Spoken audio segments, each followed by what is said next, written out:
Well, Hey, I'm Ross. Oh, sorry. Hey, I'm Ross. And I'm Jonathan. This week we look at how Jesus cared for the whole person.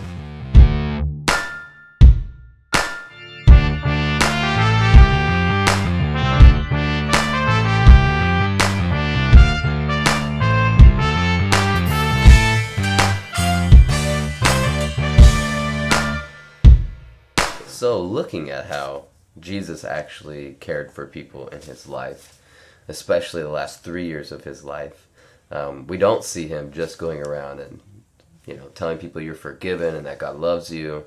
And he definitely doesn't go around saying he's going to die on a cross and 3 days later raised from the dead so you can go to heaven. Mm-hmm. But he does preach the good news of the kingdom, and then he demonstrates it. Right. And so one of the things that sticks out to me so clearly is he makes blind people see, because he cares about people being able to see. Right. He cares about their physical health. He makes lame people walk.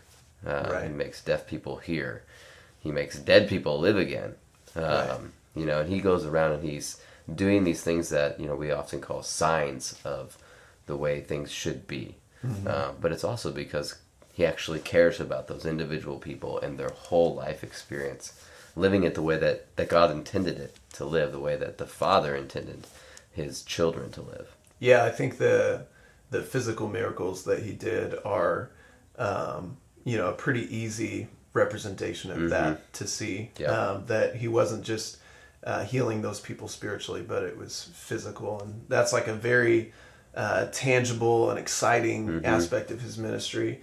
I think the relational, social aspect of that is really exciting too. Right. That oftentimes those physical ailments were really kind of integrated with their social status. Yes. So if you had a disease that was highly contagious, you were really kind of an outcast, and it just didn't have relationships. Yeah, wrecked your whole social life, your relationships with your work. family. Yeah, and so through a lot of those miracles and through just the way that Jesus was always inviting people in, and he would share meals with the people who were considered like the outcasts of society. Yep. He was ministering to that aspect of their life. He was restoring their ability to be a part of society and have relationships with people, to be able to work and have jobs and things like that. Reminds me of when he encountered Zacchaeus, the short tax collector that everybody hated because he was stealing from them.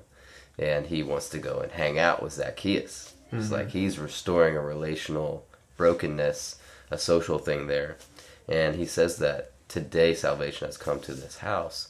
He's not just talking about the idea that he's willing to forgive and spend time with Zacchaeus, but Zacchaeus then actually goes and restores everyone's money that he took from them 4 times even. Yeah. And so there's this aspect of salvation includes the idea of restoring all the brokenness that's happened in a person's life, not just the spiritual, but the horizontal. Yeah. And our relationship with each other, and what that meant for people's job security, economic situation, how they could then better care for their family and their community.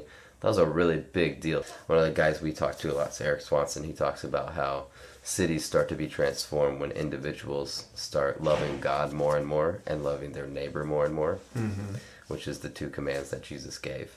Right. And I think that's exactly what happened with Zacchaeus.